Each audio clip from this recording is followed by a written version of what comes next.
All right, so today we're gonna go over if you should buy a kayak, specifically the Lifetime Tamarack Pro. I picked mine up for $350 at Farm and Fleet. They normally go for about $460 on Farm and Fleet's website or in store. I got them to price match Walmart. That was very kind of them. I must say, guys, there's a lot of complaints on YouTube about this kayak getting water into it, but I don't know if it's from people who have actually owned it. I'm 210 pounds. With everything on there, I'm probably pushing 250 pounds. And I have yet to have to open up one of the drain holes to drain out water.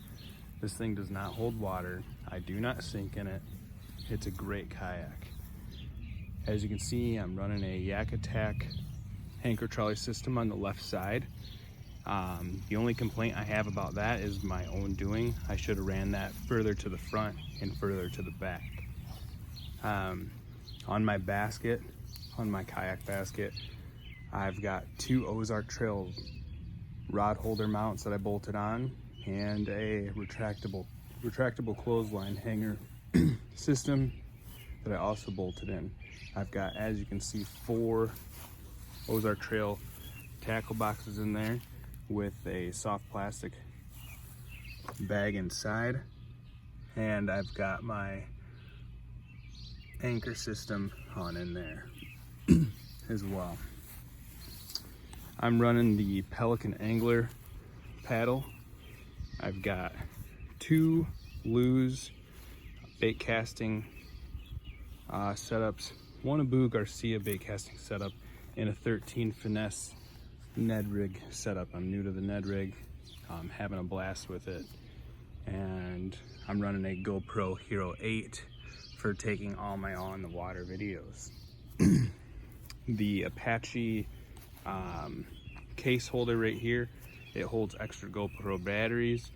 It holds a big battery supply of 10,000 milliamp for if I'm out on the water all day. I will say, if you are gonna buy a GoPro 8 specifically, and you run it in the 4K 30 frames per second, you're gonna run out of battery once an hour, and you're also going to have issues with the memory. The memory, you're only gonna get 2 hours on that, and that is 128 gigabyte. So if you're gonna be out on the water 4+ hours, I would consider doubling that. So if you have any thoughts, decisions on this kayak, or if you're on the fence about getting this kayak, it has seen the water probably 20 times in the last 2 months. 20 times in the last 2 months. I've had no issues with it. It is lightweight.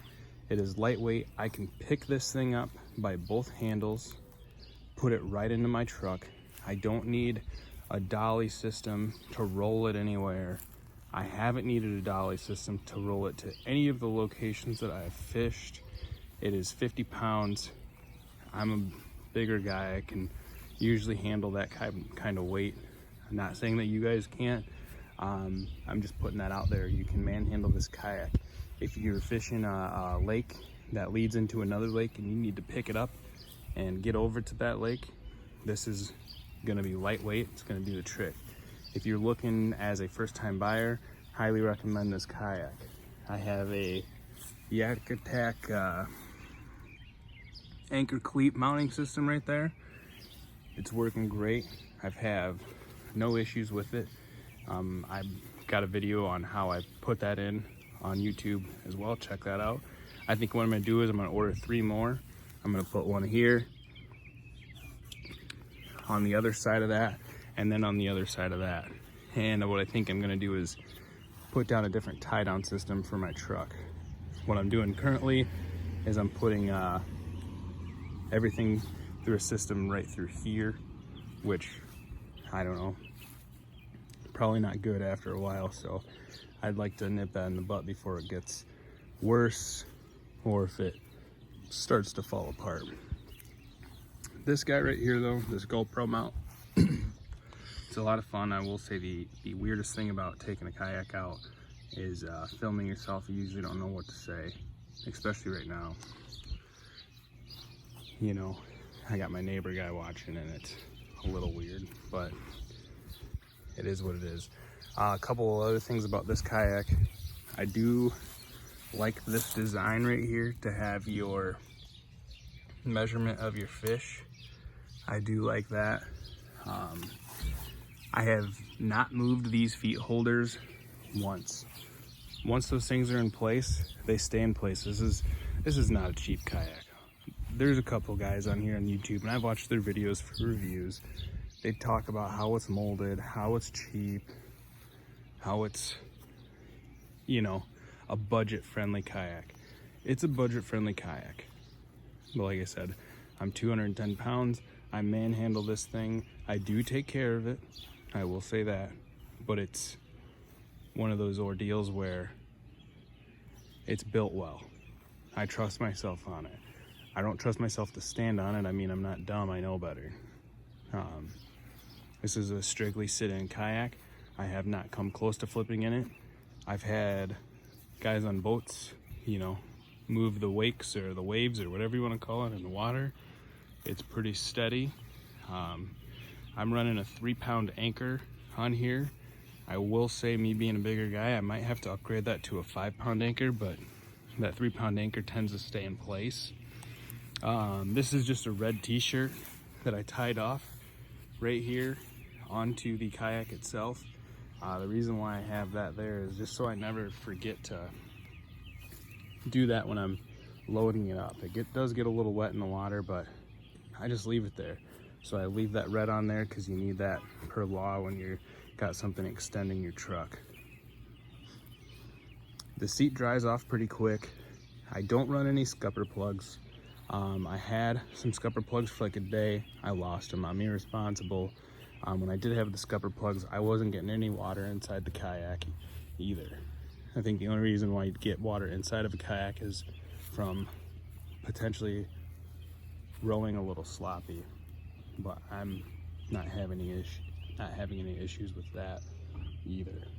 But yeah, guys, do I think you should buy a kayak? Absolutely. It's healthy, it's fun, it's a good exercise.